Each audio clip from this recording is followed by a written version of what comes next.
Tu t'imagines, tu fais encore. Voilà. Oh, mais toujours il y a quelqu'un qui est en train d'arranger ça.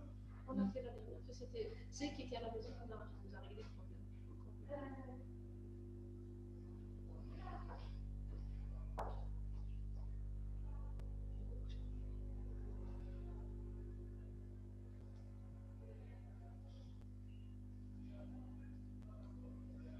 C'est mieux, non? C'est mieux.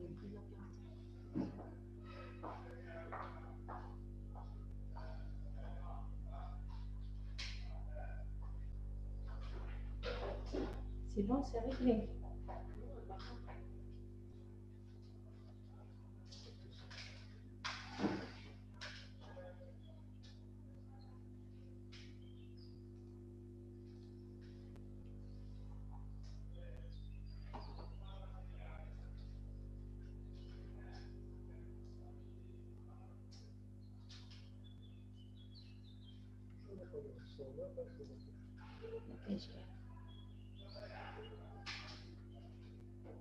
On essaie maintenant.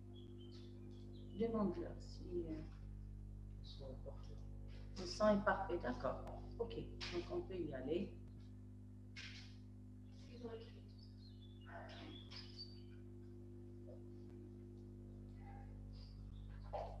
Alors le son est parfait, donc on peut y aller.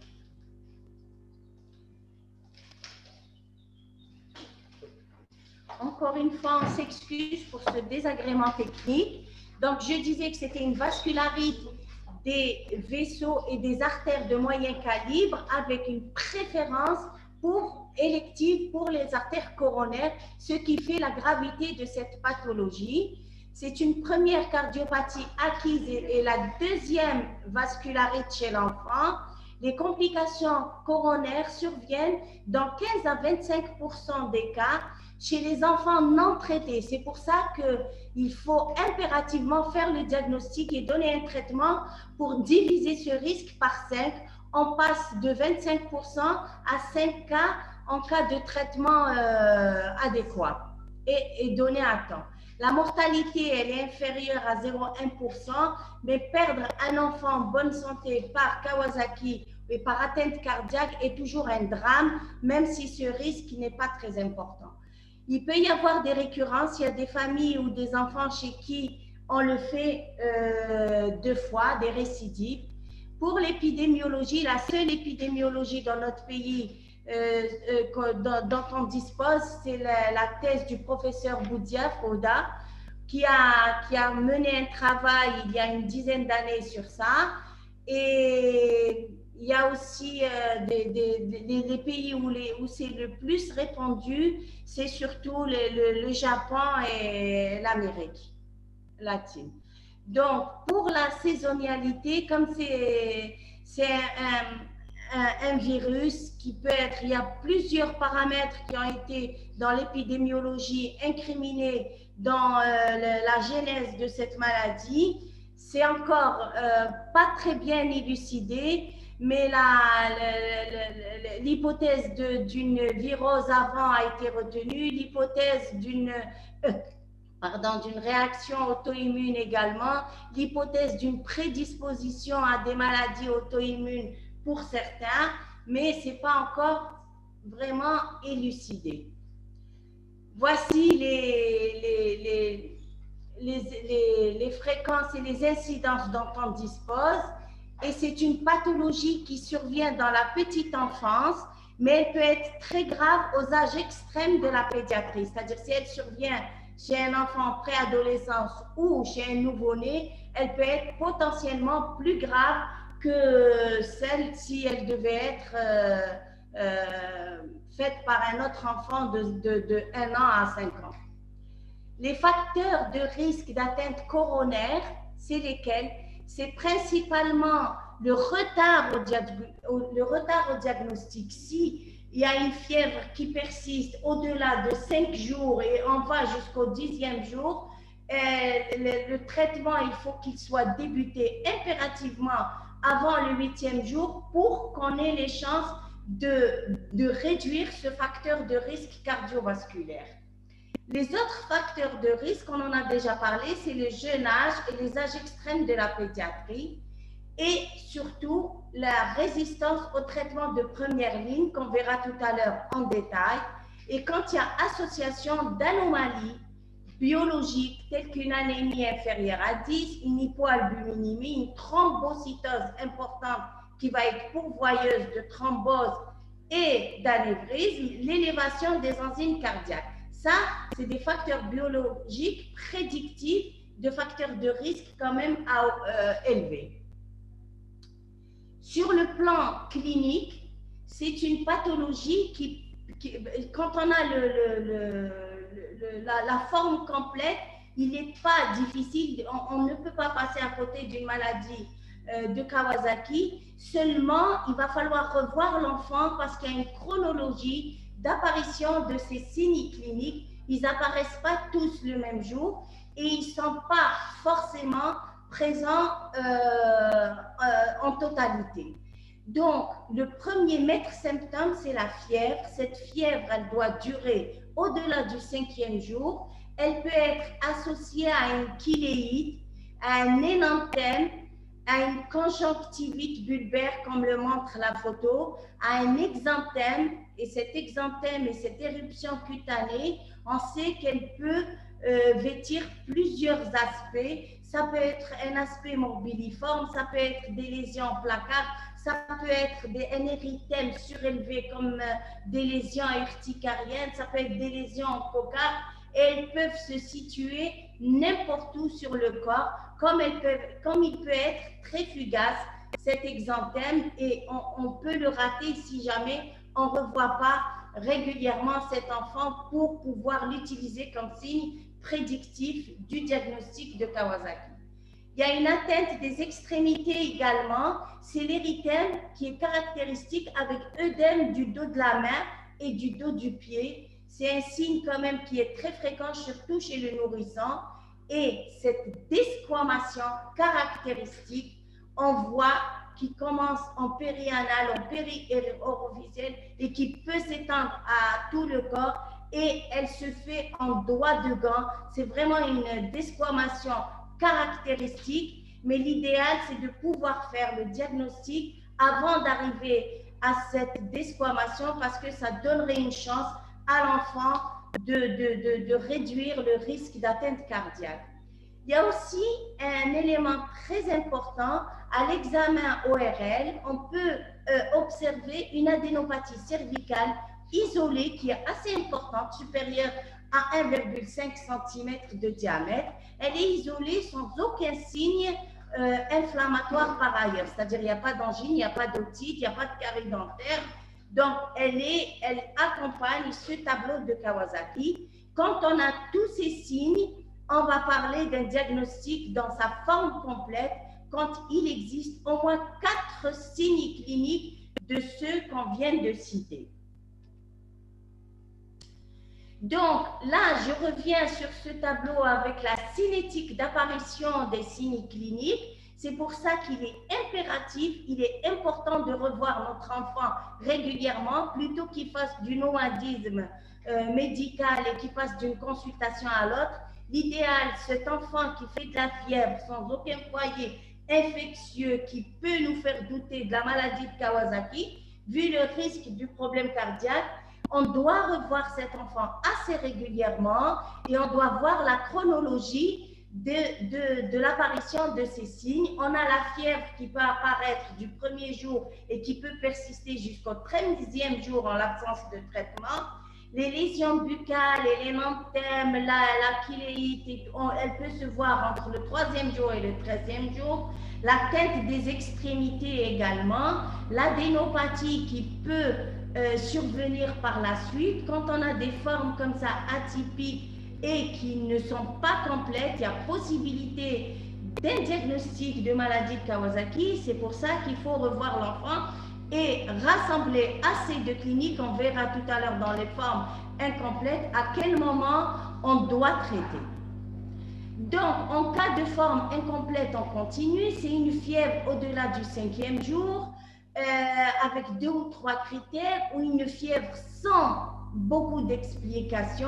La première des choses à faire, c'est de pratiquer un bilan inflammatoire. S'il y en a, parce que c'est une vascularite d'origine immunologique, on a forcément une réaction inflammatoire très importante. Le plus souvent, si on a une VS qui est inférieure à 40, généralement dans le vrai Kawasaki, on a des VS même à 3 chiffres, des CRP à 3 chiffres. Donc, si on a un bilan inflammatoire qui est plus ou moins négatif standard, une CRP qui est négative, une VS qui est inférieure à 50 à la première heure, on fait une réévaluation. Si la fièvre persiste, malgré cela, en présence de desquamation, on est obligé de faire un bilan cardiaque qui va se limiter à un ECG de première intention et un échodoppler cardiaque pour voir, pour apprécier par un œil vraiment expérimenter la taille des coronaires. Maintenant, dans le cas contraire, même si ce tableau n'est pas très complet et qu'on peut avoir une CRP qui va être élevée, une VS qui peut être très élevée, même à 3 chiffres, on va céder d'autres critères biologiques tels qu'une anémie qui peut être inférieure à 10, une hyperplaquettose supérieure à 450 000, une hypoalbuminémie. Donc, si on a 3 de tout ce qu'on vient de citer,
Il faut que vous soyez à proximité parce qu'après. J'allais travailler sur la conséquence dans le salle, ils ont un micro pour surveiller.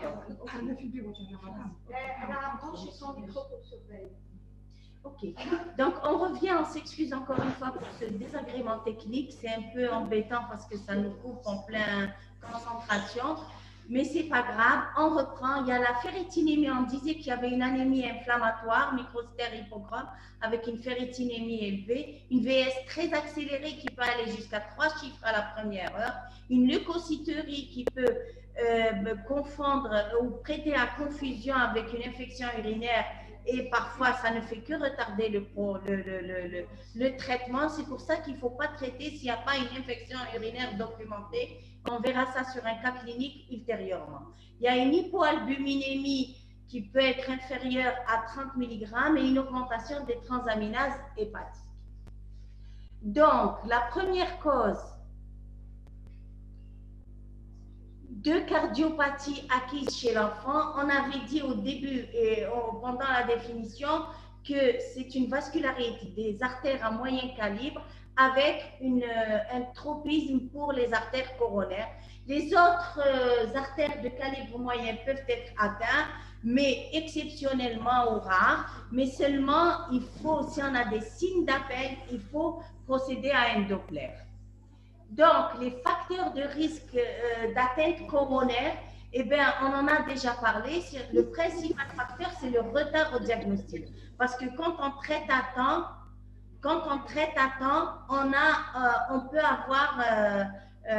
on peut réduire et diviser par 5 ce risque cardiovasculaire. Les autres facteurs de risque, c'est le jeune âge surtout et les âges extrêmes, c'est-à-dire même l'enfant en préadolescence, la résistance au traitement de première ligne et l'existence d'une thrombocytose très élevée et une élévation des enzymes cardiaques. Quelles sont les atteintes qu'on peut avoir, les atteintes cardiaques qu'on peut avoir au cours du Kawasaki? Eh bien, toutes les tuniques peuvent être atteintes, mais surtout, il y a l'atteinte des coronaires qu'il faut bien rechercher parce que s'il n'y a pas un œil bien expérimenté, on a du mal à dégager ces artères et à les mesurer parce qu'il y a un Z-score pour lesquels, en fonction de l'âge et en fonction de la corpulence de l'enfant, qui va nous permettre de suivre cet enfant et l'évolutivité quand le diagnostic est posé. Mais tous les autres feuillets peuvent être atteints. On peut avoir une myocardite avec des signes d'insuffisance cardiaque gauche très sévères. On peut avoir des troubles de la conduction et du rythme par l'inflammation et l'épanchement péricardique. On peut avoir cette coronarite qui fait la gravité de cette maladie parce que ça peut être une simple dilatation qui peut aller jusqu'à un gros anévrisme avec rupture d'anévrisme et qui peut coûter la vie à l'enfant. On peut avoir une inflammation des valves et on va avoir des fuites, mais généralement, elles rentrent dans l'ordre après traitement. La fréquence de l'atteinte coronaire, dans 95%, là, c'est des études qui ont été menées au Japon, il n'y a jamais d'atteinte dans 75%. La dilatation transitoire, parfois quand c'est une petite dilatation, elle est résolutive et elle peut disparaître sous traitement. Mais dans 5%, regardez, la dilatation transitoire, c'est 20%. Donc, seuls 5% des cas, on peut avoir des présences d'anévrisme et on peut avoir des séquelles ultérieures. Et ça peut aller jusqu'à 1% d'anévrisme géant qui peuvent compromettre le pronostic vital et donner la mort subite chez ces enfants. Même si c'est un pourcentage qui n'est pas très important, perdre un enfant par une vascularite, c'est quand même très dur à accepter. Donc, c'est pour ça qu'il est impératif de faire un diagnostic et de traiter à temps, surtout avant le 8e jour, pour éviter ces complications et réduire ce risque au maximum.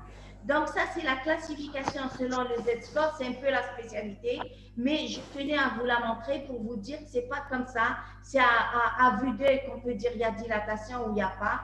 Il y a un score Z qu'il faut, un Z-score qu'il faut accepter et le Z-score, c'est on calcule le périmètre de la coronaire et c'est rapporté à l'âge et au poids de l'enfant. Et c'est comme ça qu'on peut dire que c'est dilaté ou pas. C'est pas juste à vue d'œil comme on voit sur beaucoup de comptes rendus d'échographie. Donc, pour le diagnostic différentiel, on a vu que le diagnostic, soit c'est une forme complète, soit c'est une forme incomplète et on doit s'aider de certains paramètres biologiques pour retenir le diagnostic et traiter à temps. Et on voit, mais tous les bébés qui viennent ou tous les enfants qui viennent pour fièvre avec éruption cutanée, il y a d'autres maladies beaucoup plus fréquentes, mais par exemple, en face d'une éruption morbilliforme, on peut évoquer la rougeole, l'adénovirus, l'entérovirus, l'Epstein-Barr virus, les réactions toxiniques de staphylococci, mais chacune de ces pathologies, elle a son propre évolutif qui est différent du Kawasaki. Donc, c'est pour ça qu'il faut impérativement bien examiner l'enfant, le revoir, faire un interrogatoire minutieux, vérifier la vaccination sur le carnet de vaccination, compter la durée du nombre de fièvres parce que dans les autres, ça ne dure pas au-delà pratiquement du 5e jour et il y a des signes qui sont spécifiques pratiquement au Kawasaki. Le diagnostic aussi de l'atteinte coronaire, c'est surtout l'anomalie, quand on a à l'ECG des ondes de Q de nécrose, on a peur d'une anomalie de naissance des coronaires. Sur le plan angiographique, c'est complètement différent du Kawasaki. Donc, on sait dans une exploration cardiaque, cela ne devrait pas poser de problème. Donc, on arrive enfin au traitement. Je ne me suis pas très attardée sur la clinique, mais parce que je voulais juste vous donner des détails. Activer le son. Qu'on peut garder. Donc, les bases du traitement, on avait dit que c'était. Il y avait des réactions. Je vais activer le son. Je désactiver. Je l'ai activé sur le PC.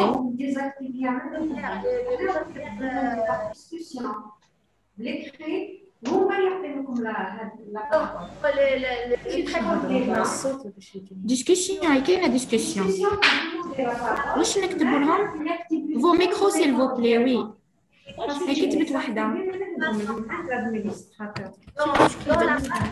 Éteignez vos micros, s'il vous plaît. Globuline polyvalente intraveineuse, elles sont données, on sait que c'est un dérivé du sang, donc il y a des protocoles à suivre. On donne les immunoglobulines en intraveineux, on donne 2 grammes par jour. C'est une perfusion qui est menée de 10 à 10 heures parce qu'elle a des effets secondaires, elle peut donner des réactions allergiques, elle peut donner des céphalées avec œdème cérébral, donc il faut aller très doucement et progressivement dans cette d'immunoglobulines. Elle est associée à de l'aspirine à raison de 30 à 100 mg par kilo par jour jusqu'à l'obtention de la pyrexie et après on passe à une dose antiagrégante. Les objectifs du traitement en phase aiguë, c'est de réduire cette inflammation et de réduire les dommages et de prévenir les thromboses au minimum. C'est-à-dire qu'il faut vraiment diminuer ce risque au plus bas. Donc, on va administrer également si donc, quand on a une forme classique, on administre également s'il y a une fièvre supérieure à 10 jours et s'il y a un bilan inflammatoire ou s'il y a une atteinte cardiaque. Donc, si au-delà du 10e jour, il y a une résistance et une réapparition de la fièvre ou d'un symptôme à 36 heures de la première perfusion, on peut donner une deuxième un ajout d'une deuxième ou d'une seconde perfusion d'immunoglobuline. Et il faudrait que cette résistance, si jamais elle est définie par la persistance de la fièvre au-delà de 3 jours, et le reste des décisions, elles sont, il y a eu plusieurs études rétrospectives, et l'apérexie, elle est obtenue généralement chez la majorité des enfants, mais exceptionnellement, il peut y avoir des résistances et qui justifient cette deuxième perfusion de gamma-globuline. Et même si c'est une forme sévère de résistance, même à la deuxième perfusion, on peut faire appel à d'autres thérapeutiques. Donc, associé à cette perfusion d'immunoglobuline, il y a l'antiagrégation et l'anticoagulation. Donc, pour les patients, c'est vraiment le schéma est bien codifié. Pour les patients sans atteinte coronaire, on va donner à forte dose anti-inflammatoire, 30 mg par kilo par jour jusqu'à obtention de l'apérexie, et après passer à 5 à 8 mg par kilo par jour pendant 6 semaines en cas où il n'y a pas d'atteinte coronaire. Pour les patients avec une atteinte coronaire d'aggravation quand même pas très rapide, qui est d'aggravation rapide, on est obligé d'hospitaliser l'enfant et passer à l'héparine de bois-poids moléculaire et par la suite aux anticoagulants. Et si c'est pour ça que je vous ai montré le Z-score, parce qu'il conditionne le traitement. Pour les anévrismes géants, c'est aussi l'héparine de bas-poids moléculaire avec un retrait par les anti-AVK. Mais je pense qu'arriver à ce diagnostic, ça devient, on passe la main au spécialiste pour s'occuper de cet enfant. Mais vous pouvez le suivre par la suite. Et quand c'est des anévrismes très importants, parfois les antiagrégants plaquettaires ou les AVK peuvent être poursuivis à vie très longtemps et même voire à vie. Donc, pour les indications d'un traitement adjuvant, s'il y a un repérage de forme à risque de résistance, parfois on peut passer à un traitement ou associer un traitement de deuxième ligne. C'est la corticothérapie, on donne des bolus de corticoïdes et c'est pas appliqué partout, mais à main forcée, comme c'est une vascularite, comme c'est immunologique, on peut les donner. On peut même aller à la biothérapie et au modulateur. Mais ça, je pense que c'est le spécialiste, mais je tenais à vous les montrer juste pour savoir de quoi revient le traitement du Kawasaki.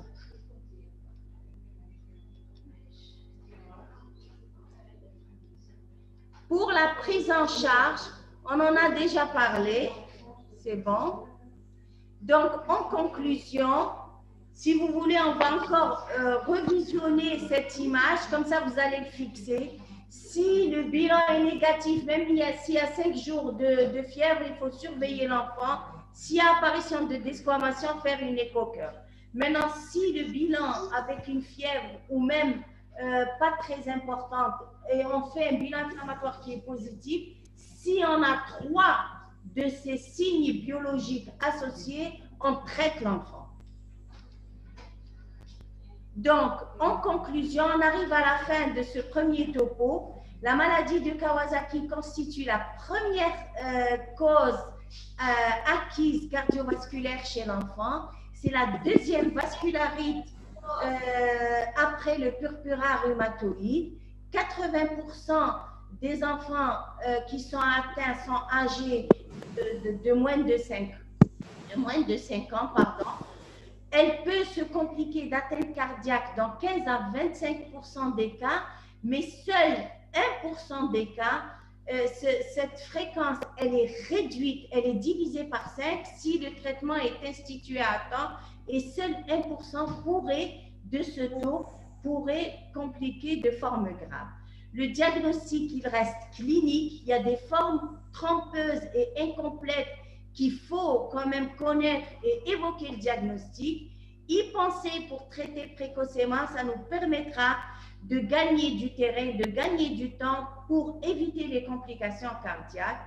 Et il y a encore beaucoup, c'est une maladie qui n'est pas très bien connue, qui est encore récente. Il y a un développement de nouvelles thérapeutiques et on va sur les biosimilaires, la biothérapie, et j'espère qu'il y aura beaucoup de traitements pour éviter les complications cardiaques. Et je vous remercie. Oui. Le généraliste, comment il peut... Alors, le généraliste, c'est un médecin de première ligne, c'est un médecin qui peut revoir ses malades, c'est un médecin qui doit reprendre sa fonction. Et moi, je pense, au lieu qu'il fasse du nomadisme, un enfant qui fait de la température et qui va en consultation, on ne trouve aucun foyer. Il ne faut pas se presser de donner des antibiotiques. Pas rassurer les parents. On sait que cette maladie existe. On le revoit, cet enfant. On le revoit et vous avez vu la séquence de l'apparition des signes et comment se complète le tableau. Donc, on peut revoir ces enfants. En les revoyant, vous pouvez porter des diagnostics. Il faut qu'il aille consulter un spécialiste qui le voit pour la première fois. Moi, je préfère que le médecin de famille ou le médecin de proximité le voit et le suit devant la persistance. Il peut demander un avis spécialisé et au-delà de 5 jours de température, personne ne vous reprochera de suspecter le diagnostic et de l'envoyer pour avis parce que ça peut sauver cet enfant. Maintenant, est-ce qu'il y a des questions sur le chat? Il y a des questions sur le chat?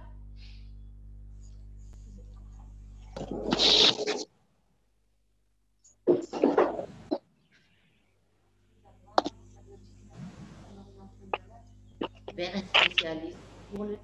Oui.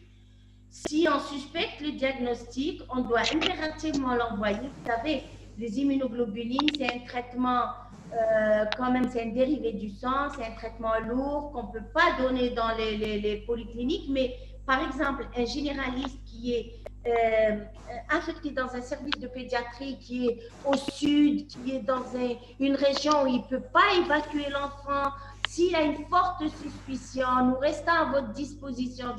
On met toujours nos emails. On peut discuter avec vous le malade et vous pouvez le traiter sur place. Parce que lui faire traverser toute l'Algérie, il pourrait perdre du temps et ne pas pouvoir être traité à temps et on peut même compromettre son pronostic vital.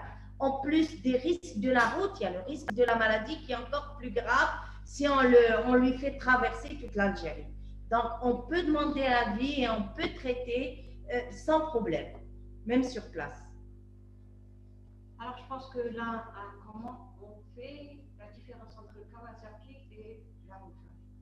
Alors, dans la rougeole, il n'y a pas un énanthème isolé, il y a un signe de Koplik qu'il faut rechercher. Si l'enfant est vacciné, il n'y a pas de raison d'évoquer plus la rougeole que le Kawasaki. Le plus souvent, c'est une maladie de 1 à 5 ans. Donc, les enfants, ils ont reçu déjà leur première dose de ROR. Donc, il faut quand même évoquer ce diagnostic parce que c'est vrai que c'est la rougeole, c'est une maladie grave. L'éruption, elle est descendante. C'est la même partout, alors que l'exanthème de la maladie de Kawasaki, il peut revêtir et il n'est pas seul. Dans la rougeole, on n'a pas un bilan inflammatoire très positif. On n'a pas d'œdème. On peut avoir une injection conjonctivale et une éruption cutanée. Dans le Kawasaki, on n'a pas une atteinte pulmonaire. Il y a quand même certains signes qui peuvent différencier, mais la vérification du carnet de vaccination reste de principe pour vérifier si cet enfant a reçu sa vaccination anti-rougeoleuse. Avez-vous reçu des cas? Il y a une question. Aviez-vous reçu? Je n'ai pas compris avec le son. Quand est-ce qu'on peut adresser l'enfant? Les intermédiaires, ça va.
Même après les chats, ils peuvent contacter par email.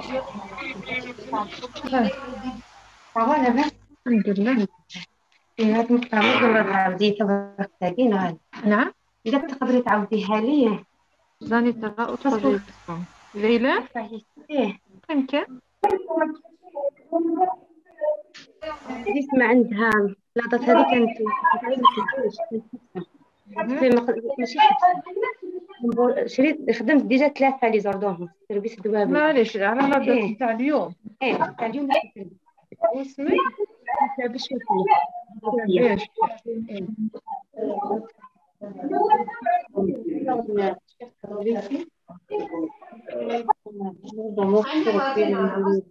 هي هكذا ولا هكذا هكذا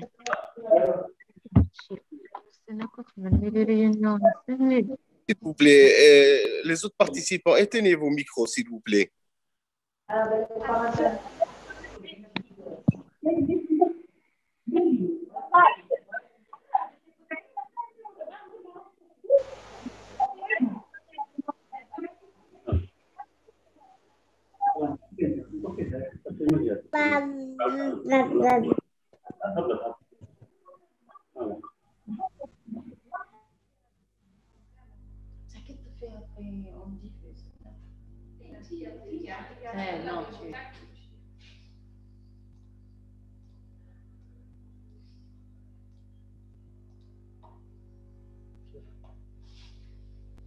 Donc, c'est fini avec le Kawasaki. Vous gardez vos questions, on vous répondra certainement.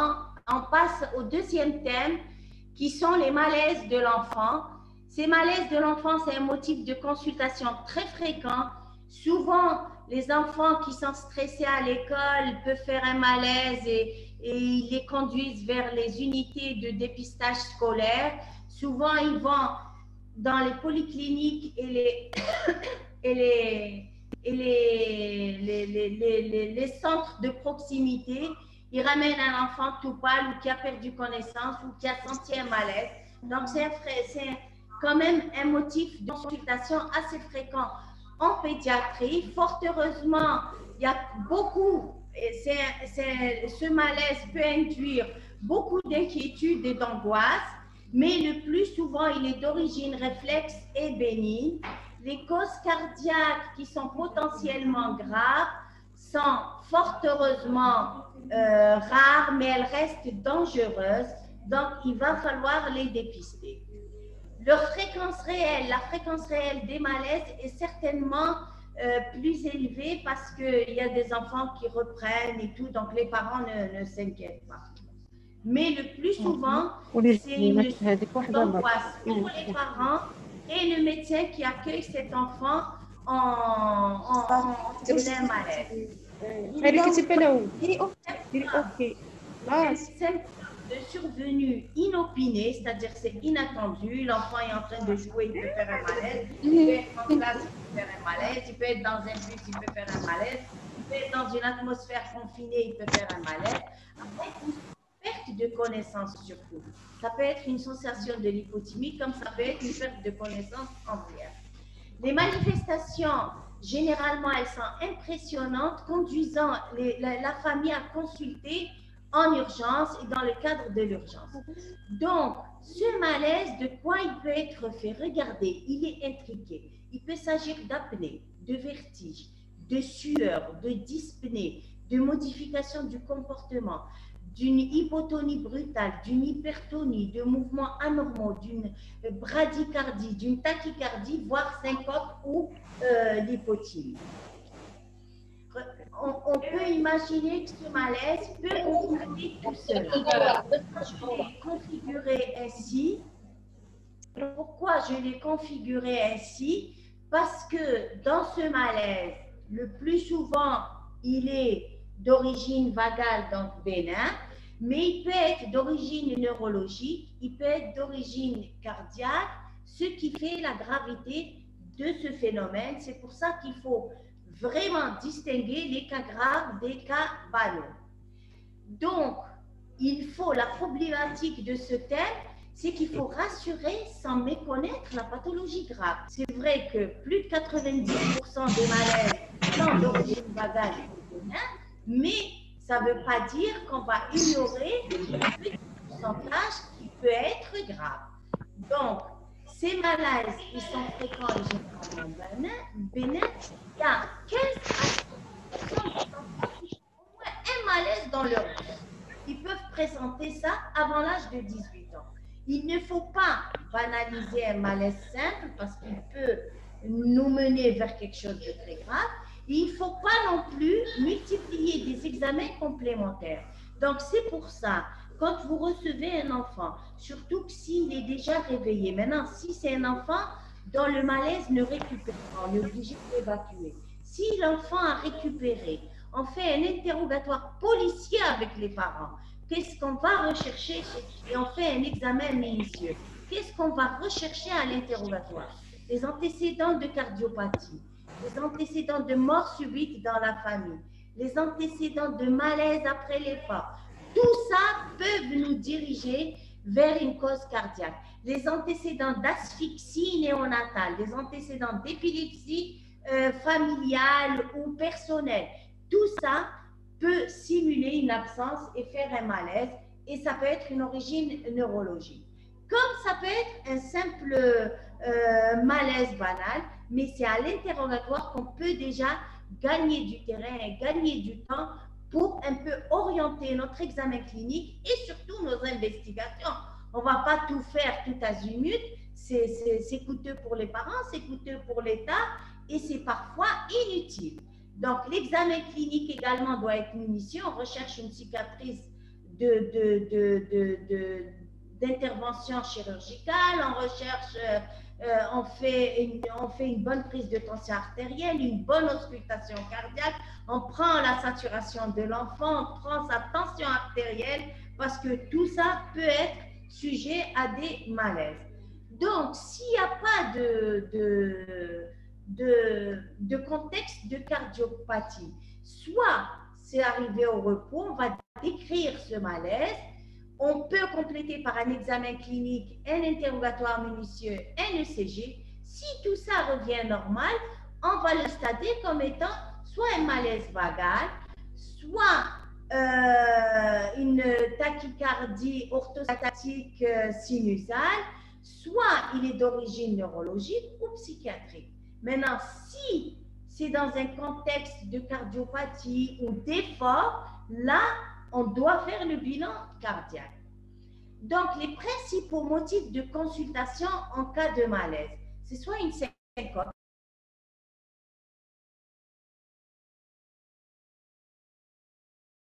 c'est une perte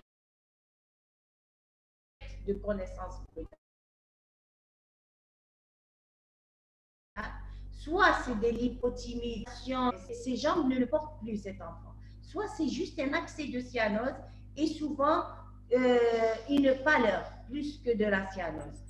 On a parfois une modification du comportement, une présentation moins dramatique, c'est-à-dire il est un peu agité, il se sent mal, mais il n'y a pas de véritable malaise.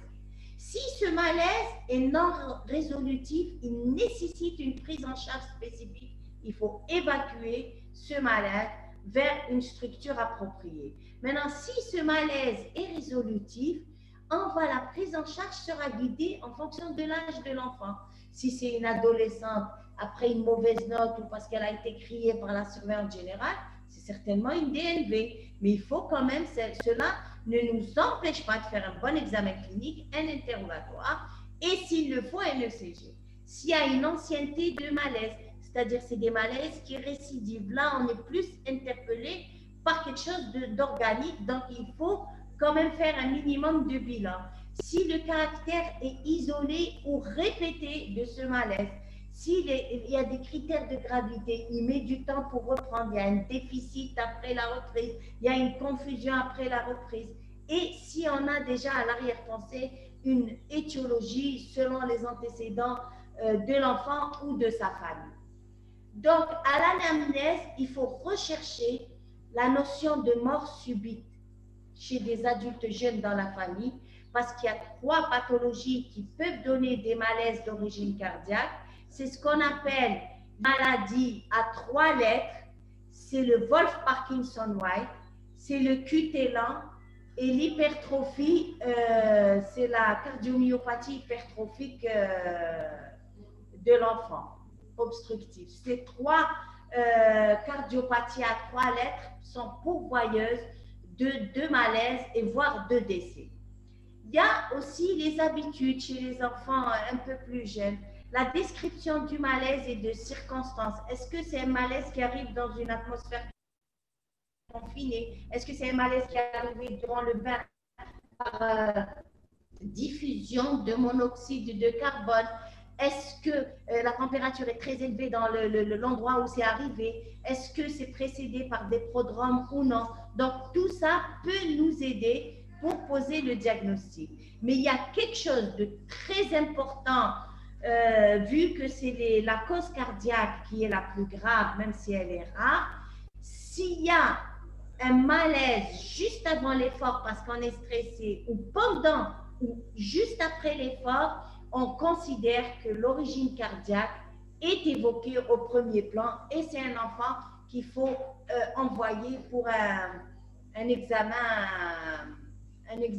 spécialisé. Bon, les examens qu'on doit faire chez ces enfants, d'abord il faut les examiner tout nus, il faut palper tous les pouls, il faut bien ausculter, il faut prendre la température, la fréquence cardiaque, la saturation, la tension artérielle debout et couché parce qu'on recherche une éventuelle hypotension orthostatique. Il faut faire un dextro parce que la cause métabolique chez l'enfant, c'est la plus fréquente chez des enfants qui dînent mal, qui ne prennent pas leur petit déjeuner le matin et qui vont en courant à l'école comme ça parce qu'ils n'ont pas envie de manger et souvent ils font des petits malaises métaboliques d'hypoglycémie le plus souvent. Il faut voir le développement psychomoteur aussi de cet enfant. Si c'est un enfant qui a un retard, on est plus orienté vers la cause neurologique. Il faut vérifier le carnet de cet enfant. C'est quand on a achevé que ce carnet est bien rempli et instructif, quand on met que l'enfant est vacciné, que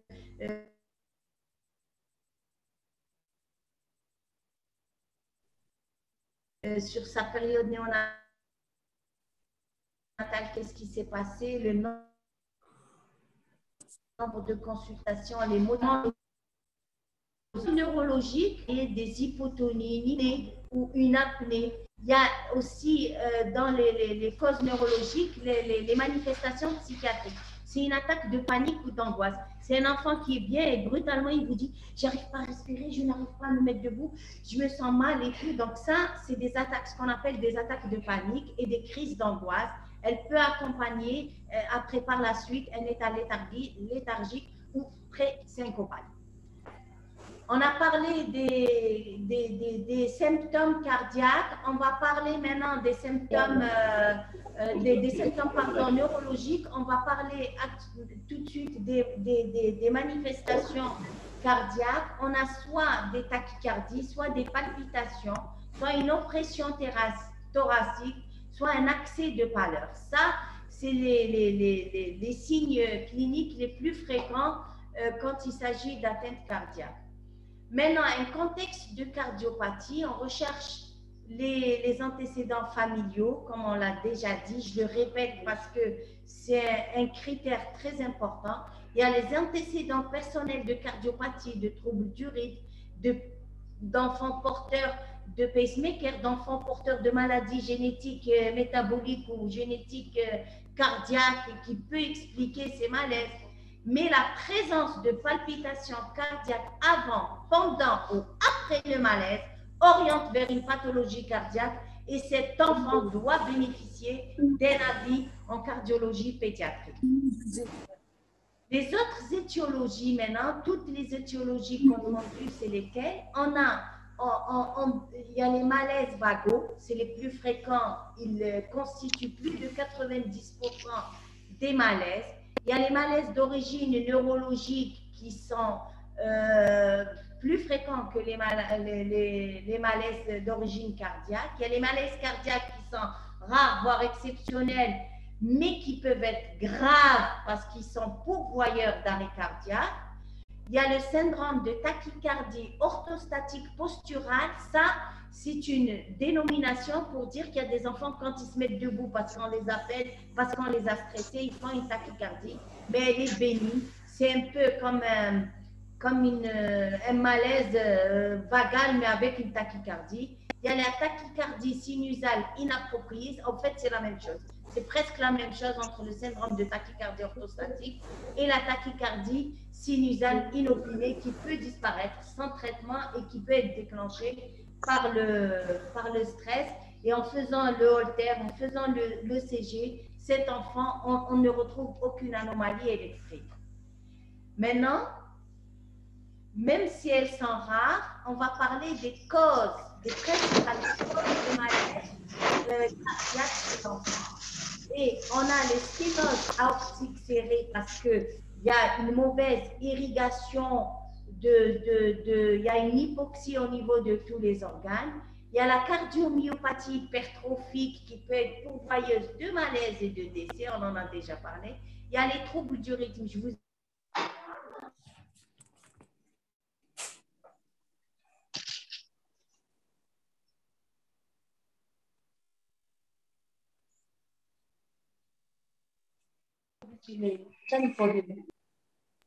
هذا تخليك هذا حنان ولا ندى لا الشيطان تاع استنى واش يجي راحت الهفله السكتي ترى او تشوفوا تعودوا تشوفوا يصوروا فيك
Les séquelles de Kawasaki également.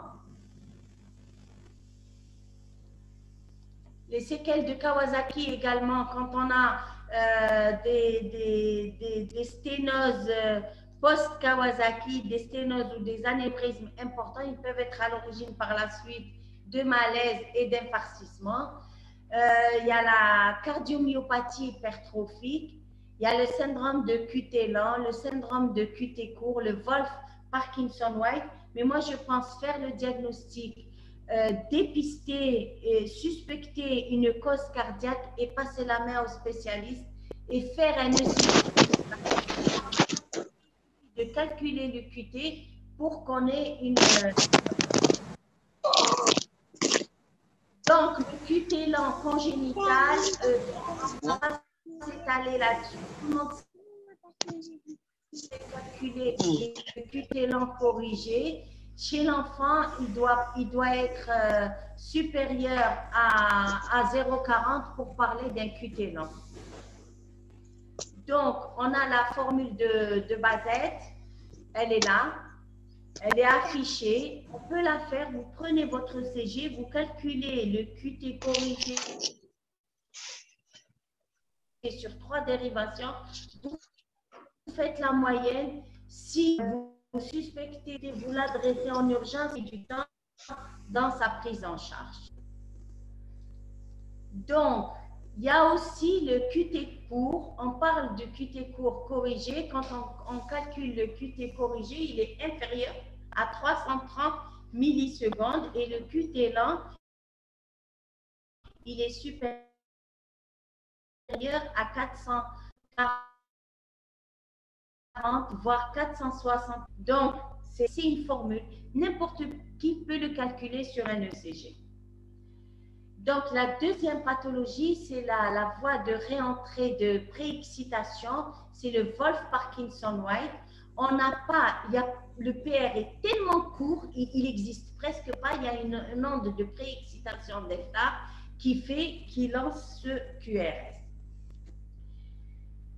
Donc, les autres étiologies, on a parlé des étiologies cardiaques juste très superficiellement pour vous dire que voilà ce qu'on a comme cardiopathie qui sont pourvoyeurs de malaise et de troubles du rythme. On n'a fait que les citer pratiquement. Et parce que le but de cette thématique, c'est surtout reconnaître le diagnostic. Les neurologiques, la cause neurologique, c'est les migraines, l'épilepsie, il peut s'agir d'une tumeur, il peut s'agir d'un AVC traumatique. Dernièrement, j'ai reçu une fille qui a fait un malaise et on me l'a envoyée pour écho-cœur en pensant, et un ECG en pensant que c'était un truc cardiaque. En refaisant l'interrogatoire avec la maman, ça a vu AVC, elle faisait des céphalées depuis 3 semaines et on a fait l'IRM, c'était une tumeur cérébrale. Donc, franchement, l'interrogatoire est très important, c'est chez les enfants. Et quand on reconstitue les enfants, les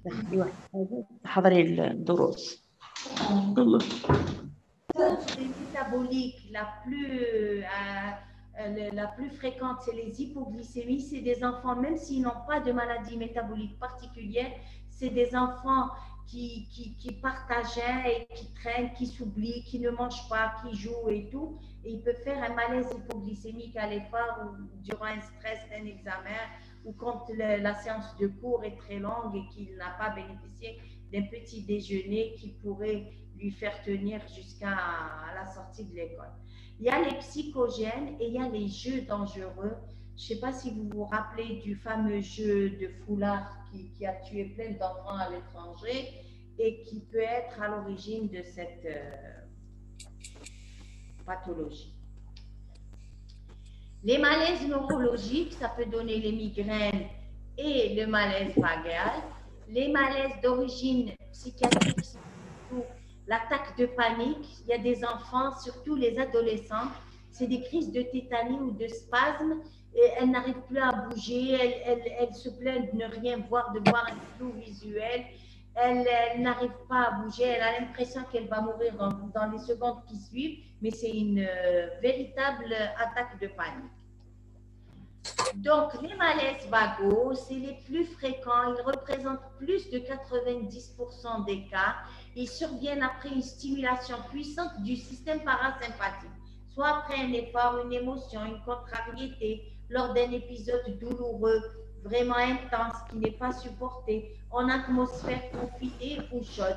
Donc ça, c'est des éléments qu'on va rechercher à l'interrogatoire.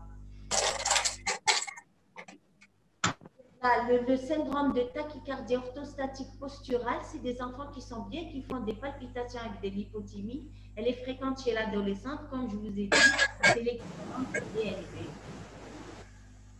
Maintenant, on va parler des explorations qu'il faut faire chez ces enfants.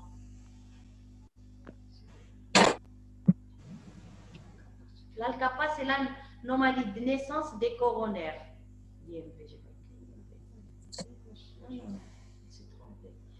Donc, pour le CG, l'ALCAPA, c'est l'anomalie de naissance des artères coronaires. C'est une anomalie congénitale. Non, je ne vais pas parler. Donc, pour le CG, autres examens complémentaires à faire. Une fois qu'on aura fait le CG, qu'on a fait un bon examen clinique, parfois on est appelé à faire même un holter, une écho-cœur. Il y a d'autres examens qui sont orientés en fonction de la symptomatologie clinique. Les examens neurologiques, si on a des troubles de la conscience, quand il y a un gène prolongé ou non, même avec, et surtout avec une hépatomégalie, on recherche les hypoglycémies et les métabolites. Quand il y a un chauffage, une émanation de gaz toxiques ou médicaments, c'est surtout les toxiques.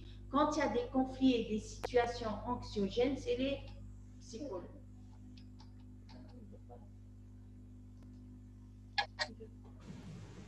Le bilan cardiaque qu'il faut effectuer chez un enfant, si vous ne pouvez pas passer la main au spécialiste d'emblée, le bilan de première intention, c'est l'interrogatoire, l'examen cardiovasculaire, un ECG, au besoin un échodoppler cardiaque. Les deuxièmes bilans, le bilan de deuxième intention, c'est les tests à l'effort, le holter et l'imagerie cardiaque, surtout si on suspecte une anomalie de naissance des coronaires ou une maladie de Kawasaki, ou quand on a des zones d'infarcissement, on est obligé de vérifier les artères coronaires. Donc, en conclusion, les malaises dans l'enfance sont la plupart bénins et dus à un dysfonctionnement du contrôle autonome avec insuffisance orthostatique. C'est pour ça que c'est juste des petites manifestations vasomotrices qui sont anodines. Il faut rechercher une cause grave pour éviter avant de rassurer les parents.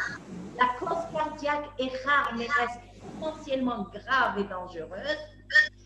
L'interrogatoire, l'examen clinique, c'est la plupart des cas suffisant pour poser le diagnostic. Je vous remercie.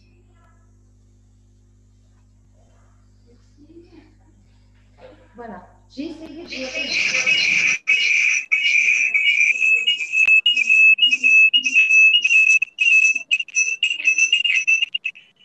Vous avez des questions?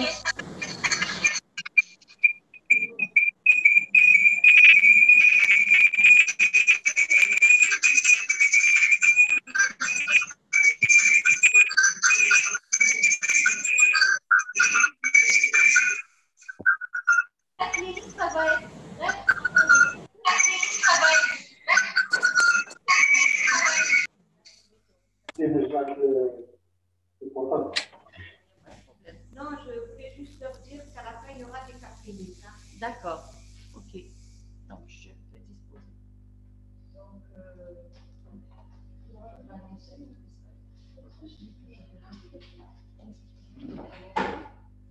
Donc, le prochain thème, ça sera mise au point sur l'insuffisance cardiaque qui sera assurée par Dr Hamedouche de l'EPH Bertharia.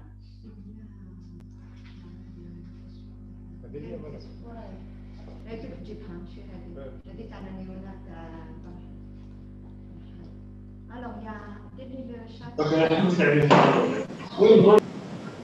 Est-ce qu'il y a la simulation chez l'enfant? C'est le bas, non, c'est le psychiatrique, c'est les attaques de panique, la simulation. Non, chez l'enfant, c'est pas comme chez l'adulte. La DNV, c'est surtout chez l'adolescent. Le jeune enfant, il ne peut pas simuler longtemps parce qu'il a peur. Non, écoutez, on ne peut pas répéter un cours qui a déjà été fait, La clinique, et on va perdre du temps. On vous remettra le cours à la fin de séance, mais on va faire un cas clinique. Alors, il faut leur répondre, c'est quoi IMP ou l'autre qui Non, il n'y a pas, j'ai pas vu IMP. Il continue à dire c'est quoi l'IMP. Non. On va voir.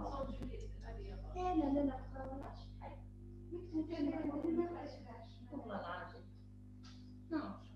On peut leur donner les cours et pour ceux qui ont raté la clinique du Kawasaki, on va faire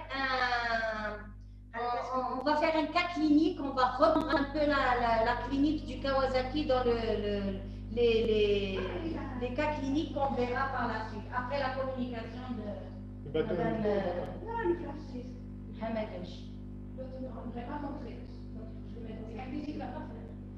Alors, la question sur le CG pathologique chez l'enfant est-il le même que l'aspect pathologique chez l'adulte? Non. Il a ses particularités, on peut en faire une séance pour étudier le CG de l'enfant, il n'y a aucun problème. On peut en faire une séance pour le faire. Voilà. La vitamine D à 14, peut-être à l'origine d'un malaise ou de troubles psychomotrices. Non, elle peut être à l'origine d'un malaise s'il y a une fausse route au moment de la prise. C'est une apnée. C'est une fausse route qui donne ce malaise. Ce n'est pas un malaise d'origine cardiaque.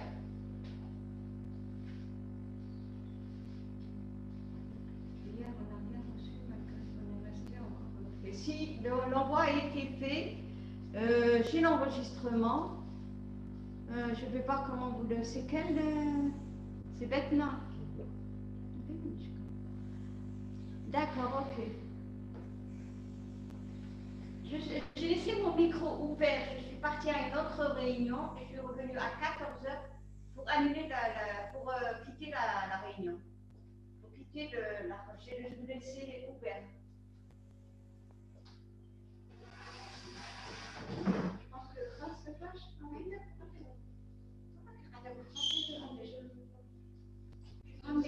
qu'est-ce que tu ramènes?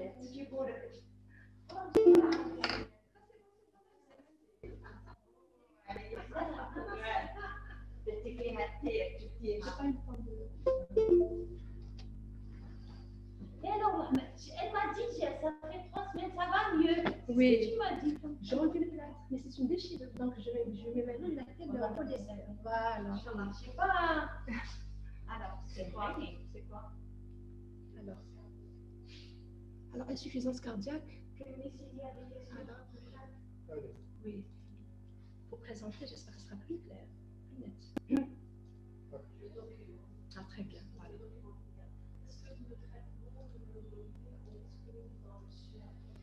Oui. Ah, il n'existe pas tous les immunoglobulines.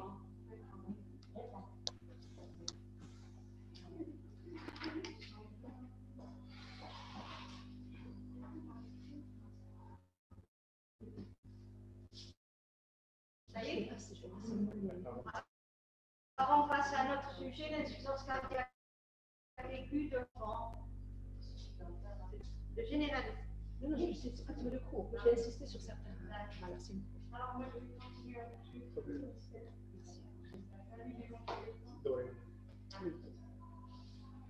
C'est bon, je commence. Donc bonjour tout le monde. Donc on va essayer de voir aujourd'hui l'insuffisance cardiaque aiguë de l'enfant.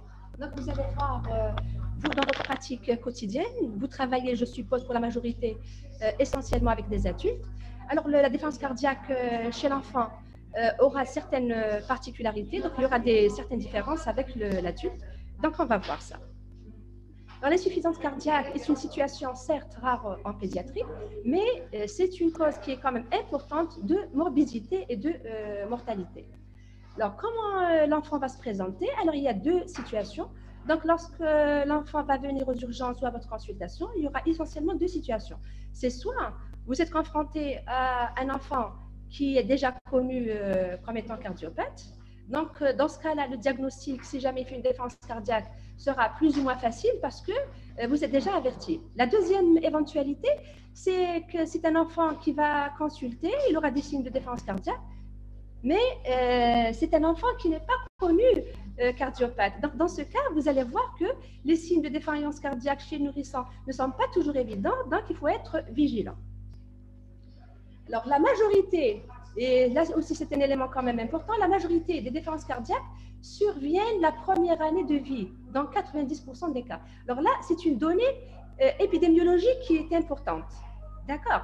Alors, parmi ces 90%, les malformations cardiaques congénitales sont les plus importantes. Donc, pourquoi j'en parle? Parce que si un enfant, par exemple, se présente à votre consultation ou aux urgences avec une détresse respiratoire, s'il s'agit d'un grand enfant, vous allez penser à une détresse cardiaque, mais vous allez d'abord penser à d'autres diagnostics, comme par exemple, si c'est une détresse chez un enfant qui n'a jamais fait de détresse respiratoire à un corps étranger, par exemple. Par contre, s'il s'agit d'un nourrisson, le premier diagnostic à éliminer avant de faire votre discussion diagnostique, c'est la défaillance cardiaque. Donc, il faut d'abord éliminer la défaillance cardiaque. Donc, c'est un élément qui est très important. C'est un élément épidémiologique, mais je ne l'ai pas mis par hasard. Donc, la défaillance cardiaque, toujours dans l'introduction, est une grande urgence diagnostique et thérapeutique, parce que si la défaillance cardiaque n'est pas traitée, ça va entraîner le décès. Alors, les étiologies, comme j'ai dit tout à l'heure, sont dominées par les cardiopathies congénitales. Et il y a également, attention au myocardite, essentiellement virale, pendant la première enfance. Chez le grand enfant, comme vient de dire ma collègue, il y a la maladie de Kawasaki. Donc, défaillance cardiaque, dans le Kawasaki, ça existe. On peut avoir l'atteinte des coronaires, mais comme vous a dit tout à l'heure ma collègue, on peut avoir également l'atteinte des tuniques. Donc, le péricarde peut être atteint, l'endocarde peut être atteint, et le myocarde également qui peut être atteint. Donc, s'il y a une atteinte du myocarde, ça va entraîner une défaillance cardiaque, donc il faut être vigilant. Alors, j'ai mis également les cardites rhumatismales, oui. C'est vrai que les cardites rhumatismales, actuellement, on les voit très rarement, on les voit exceptionnellement, mais il faut quand même rester vigilant. Il faut rester vigilant. Le rhumatisme articulaire aigu a causé beaucoup de dégâts. C'est vrai, dans les années 50, 60, 70, etc., le rhumatisme articulaire aigu, dans les enfants qui étaient atteints de rhumatisme articulaire aigu avec atteinte cardiaque, remplissaient les services de pédiatrie. Actuellement, alhamdoulilah, ce n'est pas le cas, grâce à l'extensiline, qui est de la prévention primaire pour le traitement des angines. Donc, il faut rester vigilant. Donc, c'est un programme qui est toujours d'actualité. Donc, j'attire votre attention pour ça. Donc, toute angine qui survient chez un enfant de plus de 4 ans doit être considérée comme d'origine streptococcique et doit être traitée comme telle. Donc, c'est toujours, donc les recommandations sont toujours d'actualité. Et comme je l'ai dit tout à l'heure, donc la défaillance cardiaque, si elle n'est pas traitée, ça entraîne le décès. Donc, je l'ai dit tout à l'heure, mais je le répète parce que c'est un élément très important. Alors, la définition de la défaillance cardiaque, donc là, il n'y a rien de nouveau, vous le savez. Alors, l'insuffisance cardiaque peut être définie comme soit une anomalie de la structure. Donc, si vous faites une échographie, vous demandez une échographie, vous allez voir qu'il y a une anomalie de la structure, par exemple une compression articulaire, ou bien une transposition des gros vaisseaux, etc. Donc, il y a une anomalie. C'est juste une anomalie dans la fonction cardiaque, comme par exemple dans les myocardites. C'est une anomalie de la fonction. Donc, il y aura différentes cardiaque qui va survenir chez un enfant qui n'a pas d'antécédent et donc sur un cœur qui est tout à fait normal. Et donc cette insuffisance cardiaque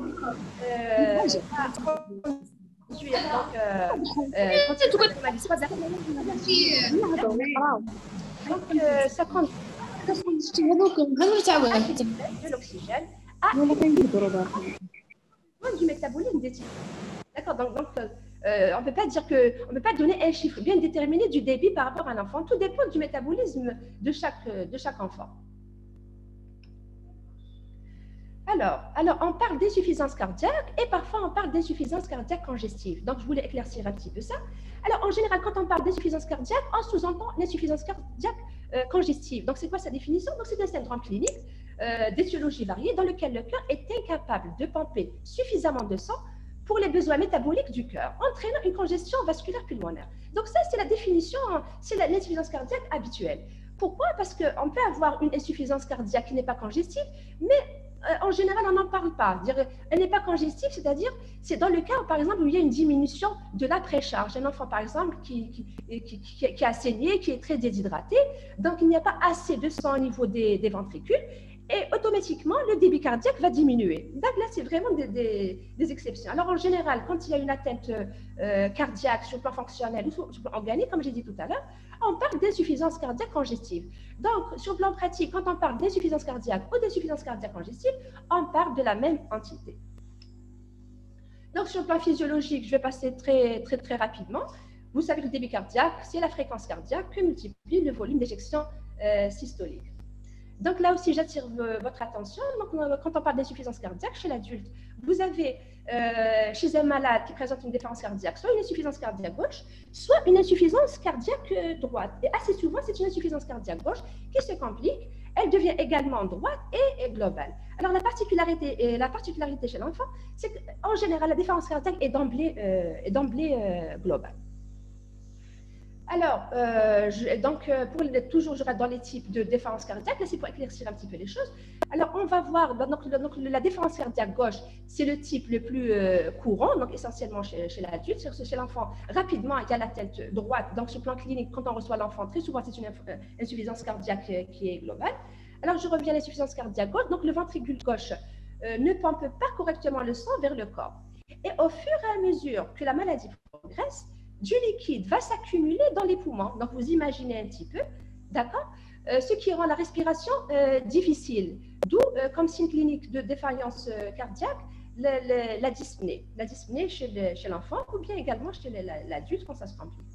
Alors, comme dans l'insuffisance cardiaque droite, le ventricule droit a du mal à pomper le sang vers les poumons, d'accord? Le sang va s'accumuler dans les vaisseaux sanguins, d'où la rétention d'eau. Donc, on va avoir des œdèmes des membres inférieurs qui sont rares quand même chez l'enfant. Au niveau également d'autres organes, et donc au niveau de l'abdomen, vous avez l'hépatomégalie qui fait partie des signes cardinaux de la déférence cardiaque chez l'enfant. Donc, c'est un élément qui est très important à rechercher chez l'enfant. Et on peut avoir également un œdème au niveau des autres organes. Alors, toujours dans les types de défaillance, donc je reviens pour essayer de détailler un petit peu l'insuffisance cardiaque gauche. Toujours pour éclaircir les choses, alors vous avez l'insuffisance cardiaque, donc on parle d'insuffisance cardiaque systolique, d'accord?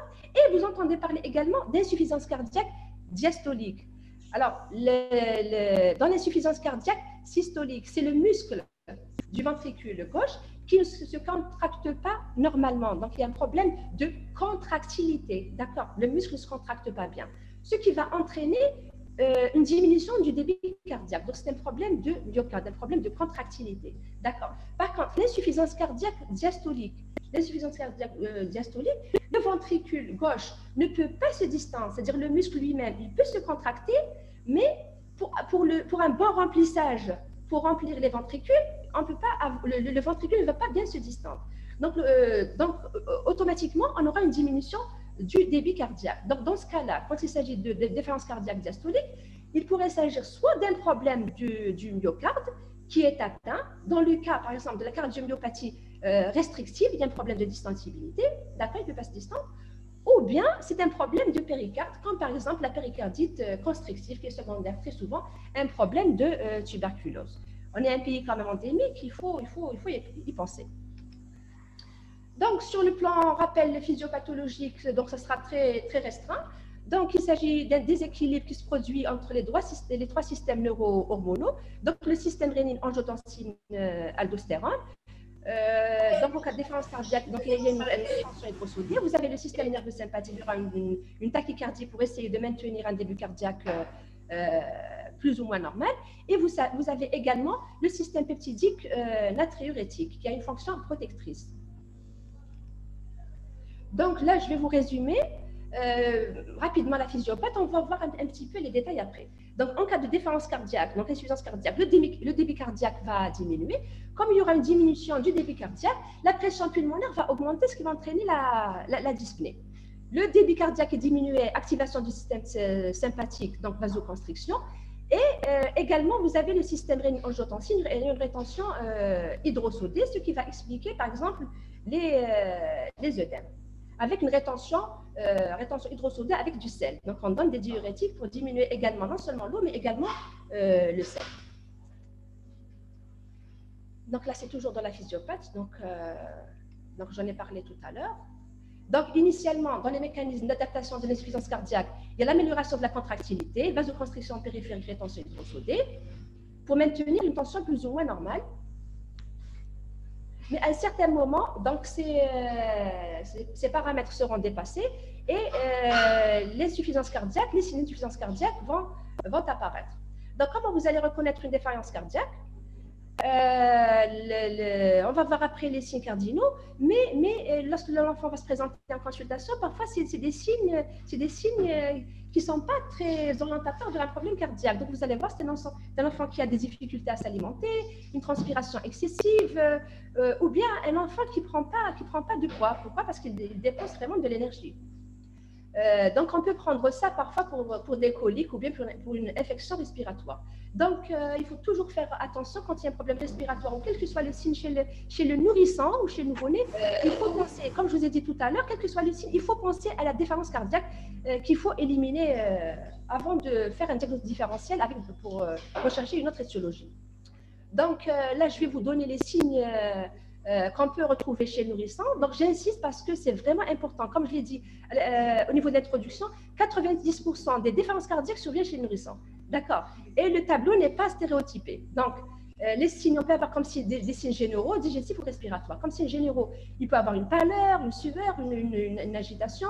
Comme signe digestif, des régurgitations, des difficultés alimentaires. Et comme signe respiratoire, une tachypnée qui est superficielle. Donc, au début de la défaillance cardiaque, c'est une tachypnée qui est superficielle, mais quant à la langue, il y aura carrément des signes de lutte respiratoire. Donc, vous voyez qu'il faut faire très attention pour faire devant une détresse respiratoire pour le diagnostic différentiel entre un problème respiratoire et un problème cardiaque. Chez l'enfant plus âgé, ça peut...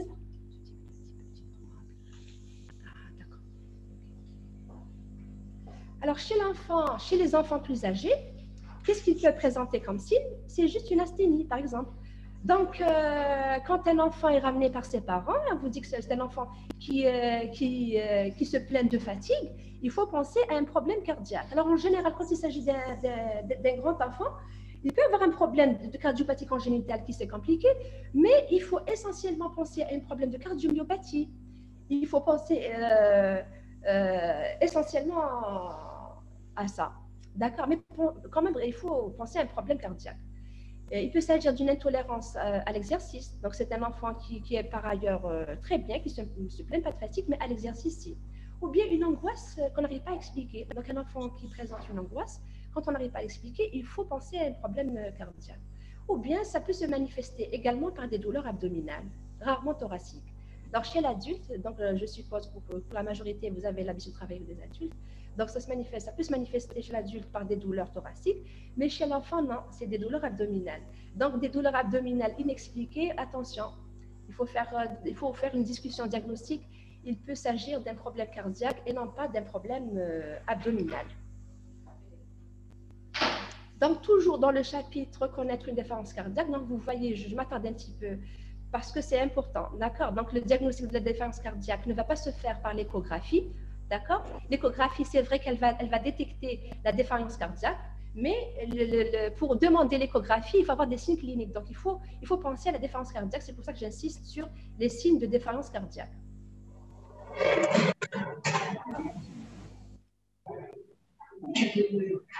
Alors, quels sont les signes de congestion droite et les signes de congestion gauche? Donc, à droite, comme je vous ai dit donc, tout à l'heure, la défaillance cardiaque est globale en général chez l'enfant, essentiellement chez le nourrisson. Alors, on parlera, donc il y a une hépatomégalie. On parlera d'hépatomégalie chez le nouveau-né quand la flèche hépatique dépasse 5 cm, chez le nourrisson lorsqu'elle dépasse 6 cm. Chez l'enfant de 2 à 5 ans, lorsque la flèche hépatique dépasse 7 cm, et chez le grand enfant, 8 cm. Donc là, c'est quand même un élément qui est important. Donc, quand vous pensez à un problème peut-être de défense cardiaque, il faut bien prendre votre flèche hépatique. Les autres signes sont rares chez l'enfant, tels que les œdèmes, par exemple. Alors, comme signe gauche, c'est un œdème qui est pulmonaire. Ça va se manifester par une respiration qui est rapide et parfois des signes de lutte. Et sur le plan respiratoire, à l'auscultation, vous pouvez parfois trouver des râles ou un souffle. Les signes d'intolérance hémodynamique, c'est-à-dire c'est une défense cardiaque qui a un stade quand même, qui commence un petit peu à se compliquer, à devenir un petit peu plus grave. Donc, on aura une tachycardie. Et dans les défaillances cardiaques sévères ou graves, c'est carrément un collapsus ou un état de choc. Là, vous connaissez les signes, c'est l'agitation, un teint grisâtre, un pouls qui est mal perçu, des extrémités froides, une oligurie, etc. Au maximum, vous aurez un choc cardiogénique.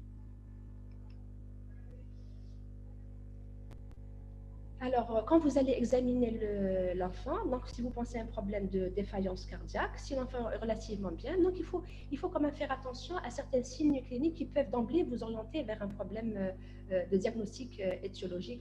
On prend par exemple la tension artérielle, la palpation des pouls. Pour la palpation des pouls, par exemple, s'il y a une absence complète des pouls périphériques, vous penserez à une hypoplasie du cœur gauche ou bien une sténose de l'aorte congénitale. Si c'est une absence d'époux fémoraux, alors que les poux carotidiens et huméraux sont présents, vous allez penser à une coarctation de l'aorte. Voilà, donc la palpation des poux est importante.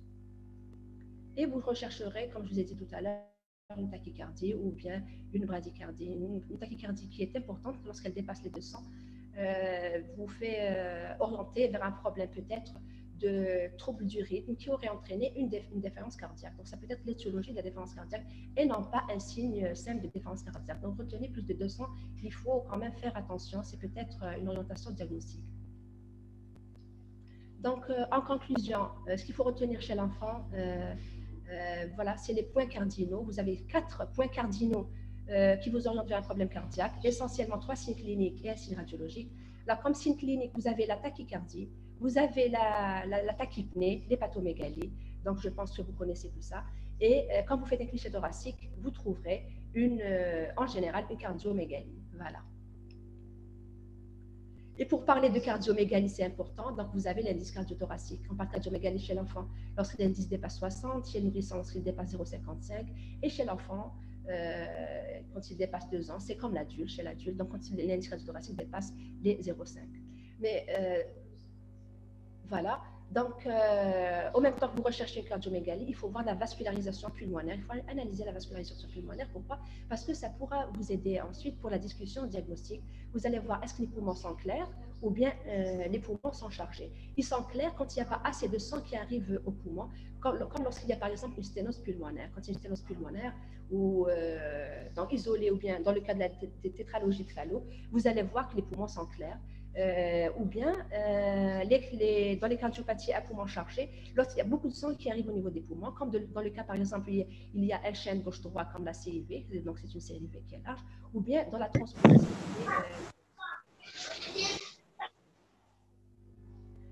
Il y a d'autres examens qu'on peut également faire, mais ce n'est pas très urgent par rapport à la clinique, sauf quand vous avez une orientation, par exemple, vers un trouble du rythme, vous avez le CG. Sinon, il faut d'abord stabiliser votre défaillance cardiaque. Donc, vous faites le diagnostic de la défaillance cardiaque, il faut commencer d'emblée à votre niveau le traitement de la défaillance cardiaque.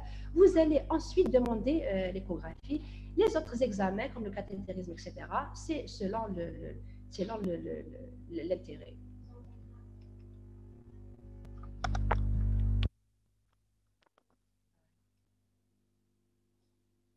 Parfois, vous demandez un bilan, ce n'est pas toujours obligatoire, mais la fonction rénale, c'est quand même important. Et la formule pour éliminer une anémie. Ils n'entendent rien du tout. Ils n'entendent pas. Ils n'entendent pas du tout. J'arrête. Je ne sais pas s'ils entendent ou j'arrête.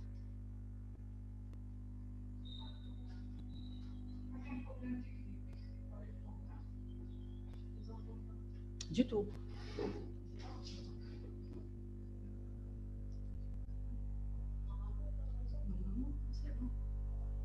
qu'ils n'entendent pas bien. Peut-être que je vais avancer un peu de ce micro. Peut-être. Là, peut-être que je vais continuer. C'est réglé. Peut-être que c'est le micro. Oui, voilà. Voilà. Ah, voilà. Donc, je ne sais pas encore. Voilà. Donc, il y a parfois un bilan à demander, c'est le NT-proBNP.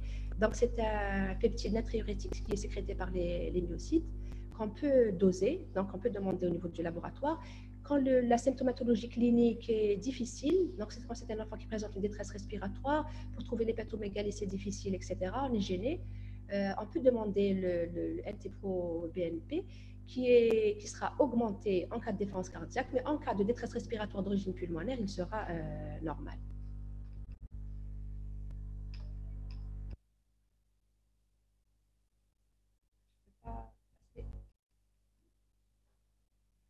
Je ne vais pas faire passer la diapo. Non, je n'arrive pas à faire passer la diapo.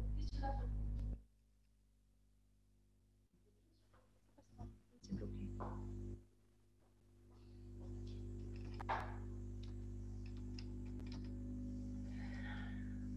Ah, très bien. Ah oui, très bien. Très bien. Voilà. Donc, pour le reste du bilan, je vous ai dit, on peut demander éventuellement une forme de numération sanguine essentiellement pour éliminer une anémie. Voilà. Alors, pour le diagnostic différentiel, il faut faire attention à la bronchiolite, surtout pendant la période hivernale. Donc, l'insuffisance cardiaque peut être facilement confondue avec une bronchiolite. Donc, quels sont les signes qui peuvent nous orienter éventuellement vers une défaillance cardiaque et qu'il faudra impérativement rechercher? Donc, une tachycardie, un enfant qui est tachycarde alors qu'il n'a pas de fièvre, donc ça, c'est pas normal, quand la tachycardie est importante. Quand il y a une mauvaise prise pondérale depuis quelques semaines, c'est pas normal, c'est pas la bronchiolite qui peut entraîner ça. Quand un enfant a une hépatomégalie ou bien quand il y a un souffle auscultatoire. Donc, je reviens, attention à l'hépatomégalie. D'accord. Donc, un enfant qui consulte pour un problème respiratoire, il faut toujours faire un très bon examen. Et comme je vous ai dit tout à l'heure, dans le diagnostic différentiel, avant de retenir un problème respiratoire, quand ce n'est pas une urgence extrême, il faut toujours d'abord éliminer un problème cardiaque, à savoir un problème de défaillance cardiaque.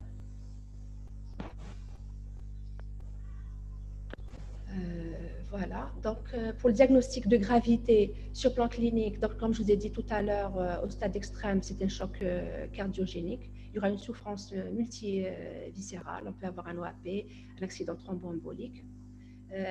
Sur plan échographique, lorsque la fraction d'éjection est inférieure à 30%, c'était vraiment un signe de gravité.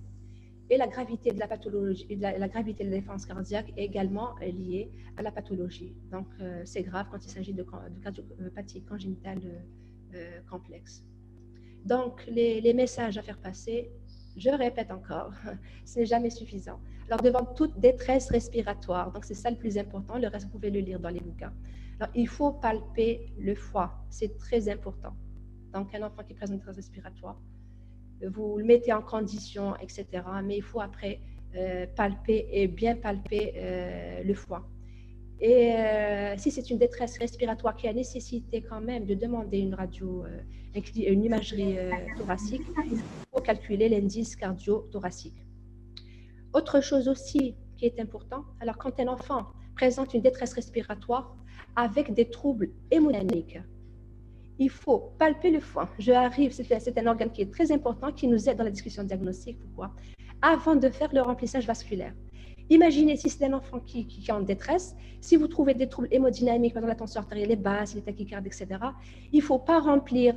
D'accord, au contraire, si c'est un enfant qui est en défaillance cardiaque, c'est plutôt une restriction et pas faire un remplissage. D'accord, vous allez aggraver les choses. Donc ça aussi, c'est une diapo qui est vraiment importante. Donc là, c'est juste une classification, pour vous dire, une classification de Ross, comme chez l'adulte, pour évaluer la sévérité de l'insuffisance cardiaque, les stades de 1 à 4. Donc, stade 1, c'est l'enfant est asymptomatique, 4, tachypnée, tirage, etc. Voilà. Vous avez également, comme chez l'adulte, hein, comme vous le savez, la classification de la NIHA également pour l'insuffisance cardiaque chronique, oui. Comme il y a des défaillances cardiaques chroniques également chez l'enfant, comme par exemple la cardiomyopathie dilatée. Donc, voilà. Maintenant, on passe aux étiologies. Donc, je vous ai mis cette diapo. Donc, là, c'est les étiologies qu'on peut trouver chez l'adulte. Donc, là, j'ai entouré les étiologies qu'on trouve essentiellement, qu'on peut trouver chez l'enfant, donc d'une manière assez fréquente. Donc, numéro 1, c'est les cardiopathies congénitales, comme je l'ai dit au début. Pour l'atteinte du myocarde, j'ai entouré également, il faut faire attention aux cardiomyopathies. Donc là, c'est peut-être primitive ou secondaire. Donc, c'est des enfants qui paraissent en bonne santé et qui se présentent avec une asthénie, etc. Il faut penser à un problème cardiaque et une défaillance cardiaque. Vous avez également les troubles du rythme. Il faut penser aux troubles du rythme. C'est vrai que parfois, assez souvent, c'est paroxystique. Donc, quand l'enfant arrive au niveau des urgences, vous pouvez avoir une fréquence qui est normale, cardiaque, peut-être à 90, à 100 ou à 120. Il peut arriver dans un tableau de défaillance cardiaque. Pourquoi? Parce que peut-être qu'il a cassé le rythme spontanément, alors qu'initialement, peut-être, il est resté à plus de 200 pendant plusieurs heures ou plusieurs jours. Donc, il faut être vigilant. Même si vous prenez la fréquence cardiaque, elle est normale, vous faites un ECG, la fréquence est normale, mais il faut avoir à l'esprit quand même le problème du trouble du rythme. Là, sur le plan clinique, donc les données importantes pour rechercher l'étiologie, donc c'est la cyanose, le souffle cardiaque et le pouls périphérique. Voilà. Donc, pour les causes des défaillances cardiaques, elles peuvent être extracardiaques ou d'origine cardiaque. Je ne vais pas détailler le nouveau-né, donc il y aura la présentation avec ma collègue. Lors des défaillances cardiaques, donc sur la discussion diagnostique, tout dépend si elle apparaît juste après la naissance, la première semaine ou après. Donc là, vous allez voir ça avec ma collègue, c'est la communication qui va venir. Alors, les causes chez le nourrisson, donc je vais juste vous dire qu'il y a des causes extracardiaques et des causes cardiaques. D'accord, extracardiaques comme d'origine pulmonaire ou rénale, quand il y a une insuffisance rénale, par exemple.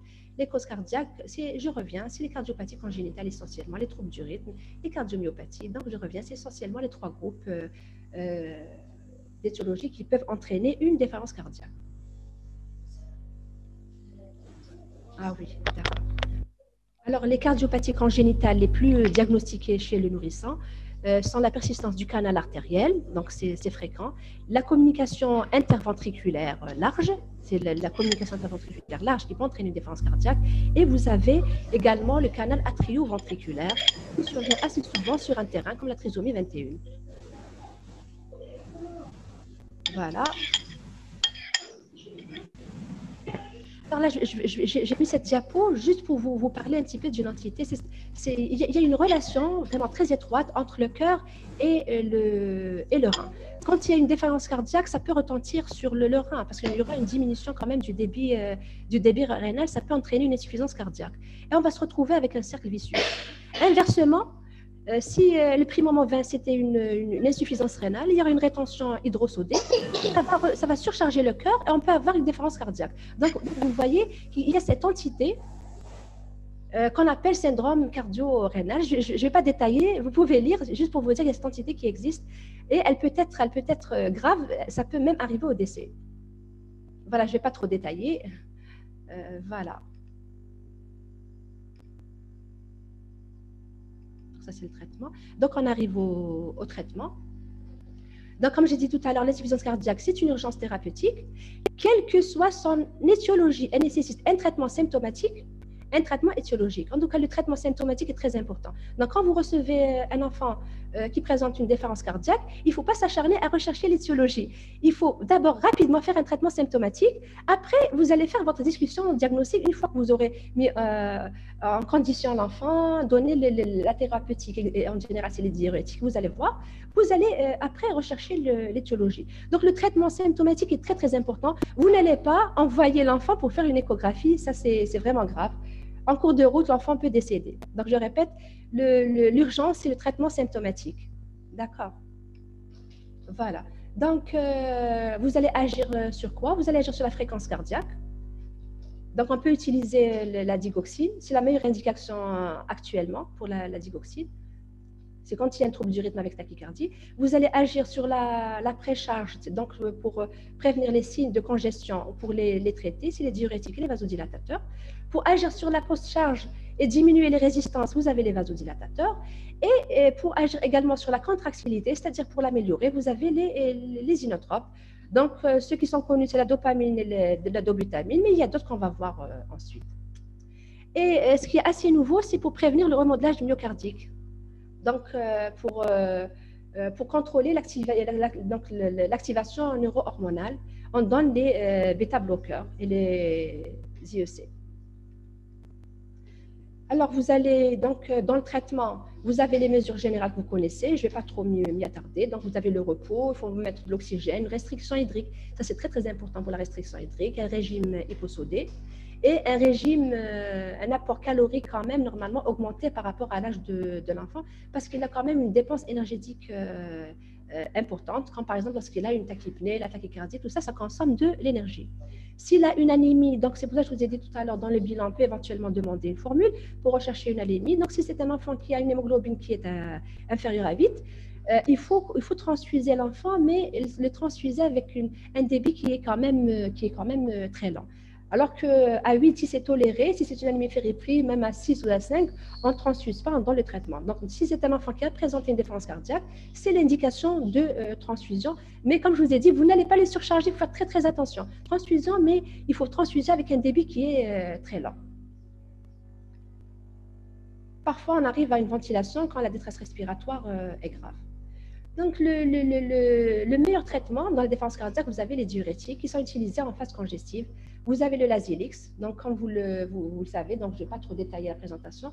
En général, vous donnez 1 à 2 mg kilo comme dose d'attaque. Et après, vous pouvez donner 1 à 2 mg chaque 6 heures ou en 2 prises, en 3 prises. Tout dépend de l'évolution de la défense cardiaque. Alors, comme vous le savez, quand on institue le traitement, normalement, la défense cardiaque doit être jugulée les premières 24 heures, au maximum 48 heures après. Donc, ça, c'est la règle. D'accord. Donc, c'est pour ça qu'on parle de traitement d'attaque et de traitement d'entretien. Donc, si la défense cardiaque n'est pas jugulée après 24 heures, au maximum 48 heures, c'est qu'il doit y avoir un problème. Donc, soit il y a un problème de diagnostic, donc il faut revoir un petit peu votre discussion diagnostique, soit qu'il y a un problème dans la thérapeutique. Il faut peut-être augmenter les diurétiques. En tout cas, il faut remettre quand même en cause votre prise en charge, soit dans la discussion diagnostique, soit dans votre traitement. Il y a aussi un autre diurétique qu'on peut éventuellement donner. Donc, vous avez également l'aldactol, 3 à 5 mg kilo. Et comme effet secondaire, c'est l'hyperkaliémie. Donc, il faut surveiller l'ionogramme. On va voir après à quel moment on pourra donner l'aldactol. Comme autre traitement aussi qui est très important, c'est un traitement majeur également dans la défense cardiaque, vous avez les IEC qui est le Lopril, le Captopril. Voilà, dans 3 à 4 mg kilo. Donc, il y a quelques années de cela, on disait qu'il faut toujours commencer progressivement par 0,5 ou 1 mg kilo. Mais les données actuelles, c'est qu'on peut d'emblée commencer par une dose qui sera plus ou moins efficace. Donc, tout dépend du tableau clinique de l'enfant. Si le tableau est assez gravissime, on peut d'emblée commencer, par exemple, par 3-4 mg kilo. Si le tableau clinique n'est pas très parlant, on peut commencer peut-être par 2 mg par kilo et par jour. On augmentera selon la symptomatologie clinique pour éviter l'hypotension artérielle. Donc, il faut faire attention. Quand vous allez donner du Lopril, attention à l'hypotension. Il faut surveiller la tension artérielle et la clinique de l'enfant. Il faut connaître bien sûr les effets secondaires des médicaments parce que les parents vont éventuellement vous dire, voilà, mon enfant tousse par exemple, il a une éruption cutanée. Donc, vous allez voir que c'est un effet secondaire du Lopril. C'est des effets secondaires qui sont connus, ou bien une neutropénie également, bien que ça soit rare. Comme je vous ai dit tout à l'heure, dans les défaillances cardiaques sévères, il y a les inotropes qu'on peut donner.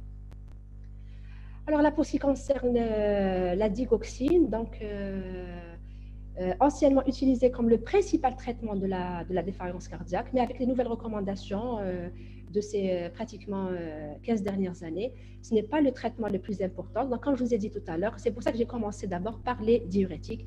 Et il y a les inhibiteurs de l'enzyme de conversion. Donc, la digoxine, on la donne actuellement lorsqu'il n'y a pas de réponse aux diurétiques et aux inhibiteurs de l'enzyme de conversion. Mais ça, c'est pour ce qui concerne les recommandations internationales. Mais chez nous, il y a quand même une particularité, c'est que la majorité, malheureusement, des enfants qui présentent une cardiopathie congénitale ne sont pas opérés à temps. Donc, on se retrouve obligé de donner de la digoxine. Donc, on l'écrit quand on remet la première, l'ordonnance initiale. Il faut faire attention à la digoxine quand vous allez la prescrire. On la donne plus par voie IV. Et attention également aux interactions médicamenteuses. Donc, si vous serez obligé, par exemple, de donner l'amiodarone, donc si la déférence cardiaque a comme étiologie, par exemple, un trouble du rythme, comme une TSV, donc tachycardie supraventriculaire, si on doit donner donc l'amiodarone, la dose de digoxine doit être diminuée de moitié. Ça, c'est un élément qui est très, très, très important. Donc, là, j'ai cité les médicaments les plus importants spécifiques. Maintenant, parfois, on sera obligé de donner une anticoagulation. S'il y a, par exemple, un thrombus intracardiaque ou bien lorsque la fréquence d'éjection est effondrée. Donc, quand on vous demande une échographie, il faut lire le compte-rendu. Si vous voyez que la fraction d'éjection est inférieure à 30%, c'est qu'il y a vraiment une altération de la fonction myocardique. Il y a un risque de thrombus. Il faut donner une anticoagulation. Donc, vous pouvez donner de l'héparine. Voilà. Et ensuite, quand il y aura une amélioration, vous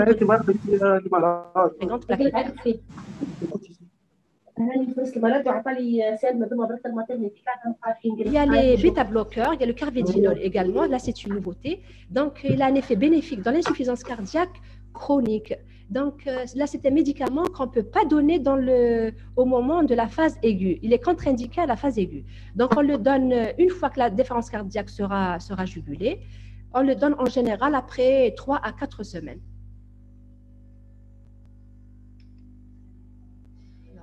Oui, d'accord. Je ne vais pas vous donner la posologie. Alors, les autres inotropes, donc ce qui est nouveau également, vous avez le levosimendan qu'on peut donner également dans les cas de déférence cardiaque pratiquement réfractaire. On peut arriver à une assistance respiratoire également. La transplantation, mais ce n'est pas notre médecine actuellement parce qu'il y a vraiment des effets secondaires. Voilà. Donc là, ça sera une répétition. Donc, en première attention, comme je vous ai dit, c'est les diurétiques, les IEC, la digoxine anticoagulation, parfois antiarythmique, les inotropes. Voilà, donc c'est un schéma juste pour récapituler la prise en charge. Donc, devant un tableau d'insuffisance cardiaque, donc, il y a le couple diurétique plus IEC, donc le lopril, qui doit être prescrit en première intention. S'il y a une amélioration, vous allez commencer à diminuer les diurétiques. Maintenir le lopril pendant quelques temps. Après, tout dépend de la cardiopathie, comment elle évolue. Maintenant, s'il n'y a pas de réponse, vous allez donner, en plus du furosémide, vous allez donner de l'aldactone. Et s'il n'y a toujours pas de réponse, ça passe à la chronicité, vous allez donner un bêta-bloqueur, comme je vous ai dit tout à l'heure, et de la digoxine. Mais chez nous, en Algérie, donc ça c'est pour ce qui concerne les recommandations, mais chez nous, je vous ai dit assez souvent, dans d'emblée, la digoxine. Le traitement étiologique, tout dépend de l'étiologie. Donc, vous avez les cardiopathies qu'il faut parfois opérer. Les péricardites, c'est peut-être un drainage. Donc, les péricardites, c'est aussi important. Donc, quand vous auscultez, il faut faire attention s'il y a peut-être un assourdissement. Il faut voir à l'esprit également les péricardites d'origine infectieuse ou les myocardites. Voilà.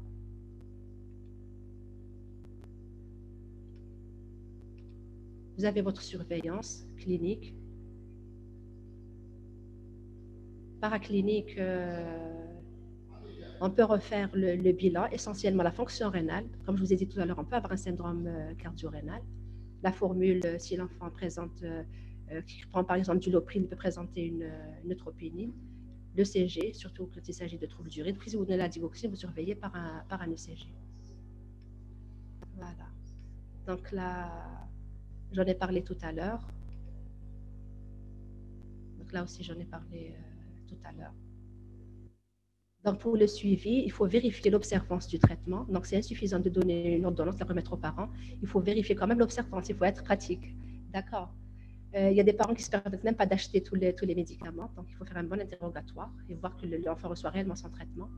Et adapter. Voilà. Un deuxième élément, il faut adapter les doses. N'oubliez pas que vous êtes en train de prendre un enfant et c'est un enfant qui prend du poids. Il y a sa croissance. Donc, il faut adapter, s'il vous plaît, les doses. Donc, je voulais également attirer votre attention. Et rechercher les effets secondaires des médicaments. Donc là, c'est une règle générale quand on demande un traitement.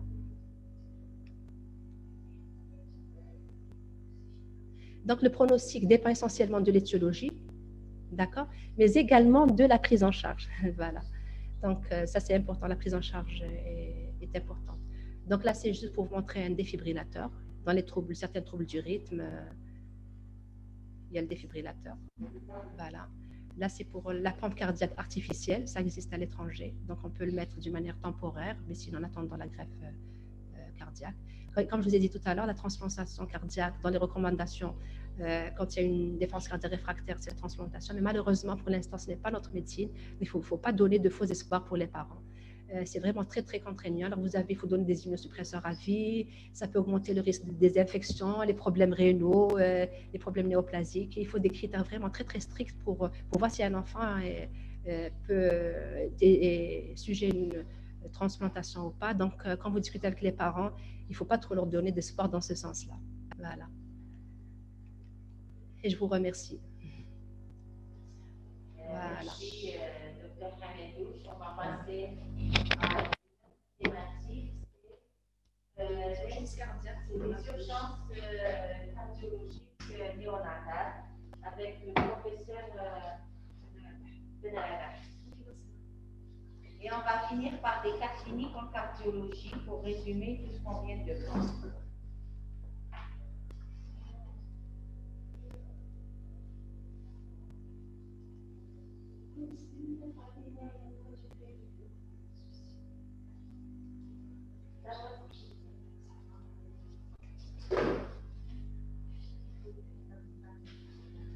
Bonjour à tous. Moi, je vais vous parler des cardiopathies congénitales à révélation néonatale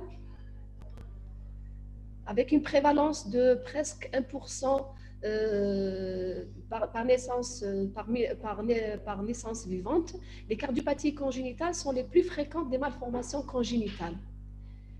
Une étude a été faite dans notre service qui a retrouvé une prévalence de 3, pour 1000 naissances vivantes. C'est la particularité des cardiopathies congénitales, c'est des cardiopathies qui sont bien tolérées in utero et à la naissance, elles peuvent se manifester par 3 tableaux. Soit c'est des nouveau-nés qui vont présenter une cyanose, ou bien un souffle cardiaque, ou bien une insuffisance cardiaque, ou bien vous pouvez avoir 2 ou 3 de ces signes. Certaines cardiopathies congénitales peuvent menacer le pronostic vital dès les premières heures de vie, telles que la transpo des gros vaisseaux, ou les premiers jours de vie, tels que la coartation de l'aorte. Une seule urgence chirurgicale, c'est le retour veineux pulmonaire artériel total bloqué. Quelques rappels sur la circulation fœtale. La circulation fœtale est caractérisée par la présence de 3 shunts. Le shunt, le premier canal d'Arantus, vous avez le foramen ovale et le canal artériel. Le sang arrive au niveau de l'aorte par 2 circulations qui sont les circulations, ce qu'on appelle la circulation parallèle.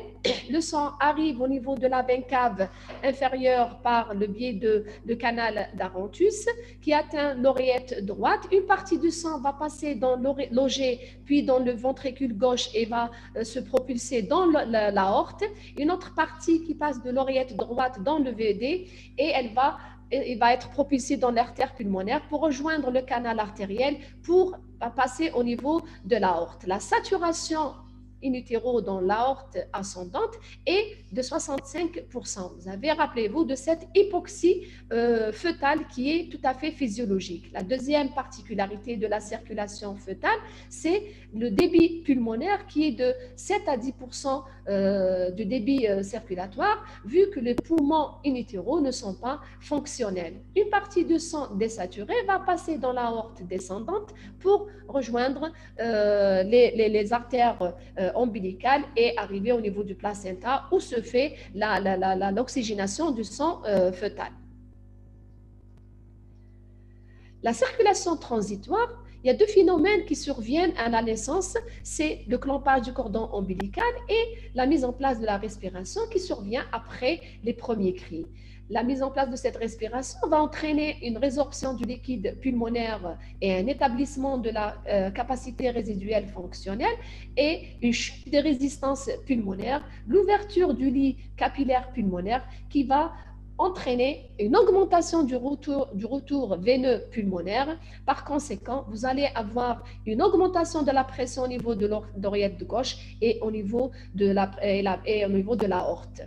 Cette augmentation de la pression au niveau de l'oreillette gauche qui va devenir supérieure à la pression au niveau de l'oreillette droite va entraîner une fermeture du canal du foramen ovale. Et la pression aortique qui est supérieure à la pression de l'artère pulmonaire va entraîner une inversion du shunt au niveau du canal artériel qui était droit-gauche. Il va devenir un shunt gauche-droit qui va entraîner un passage du sang oxygéné. Le passage du sang oxygéné va entraîner une fermeture progressive de ce canal. Pendant cette période appelée période transitoire, le retour à la circulation fœtale peut survenir pour une pathologie, par exemple, respiratoire. La circulation postnatale est une circulation de type adulte. C'est une circulation en série avec la fermeture, marquée par la fermeture des différents canaux. Vous avez des shunts, vous avez la fermeture du canal qui va s'atrophier, le canal d'Arontus qui n'est pas perfusé, qui n'est plus perfusé, il va s'atrophier. La fermeture du foramen ovale se fait par la vasoconstriction et le canal artériel qui va se fermer progressivement. On aura une circulation, deux types de circulation. Vous avez la circulation préductale et la circulation postductale. La circulation préductale, c'est le sang qui passe directement, le sang oxygéné qui se fera en postnatal au niveau des poumons, qui va passer directement dans l'aorte et c'est pour cela que la saturation, l'oxymètre de pouls doit être placé au niveau du membre supérieur qui va nous donner le reflet direct de l'oxygénation du sang et le reflet de l'oxygénation du cerveau. Si on place l'oxymètre au niveau du membre inférieur, on aura, ou bien du côté gauche, on aura un sang qui est souillé de sang qui n'est pas oxygéné et on aura une fausse valeur de l'oxymétrie de pouls. Donc, le timing de ces événements, c'est-à-dire le timing, le temps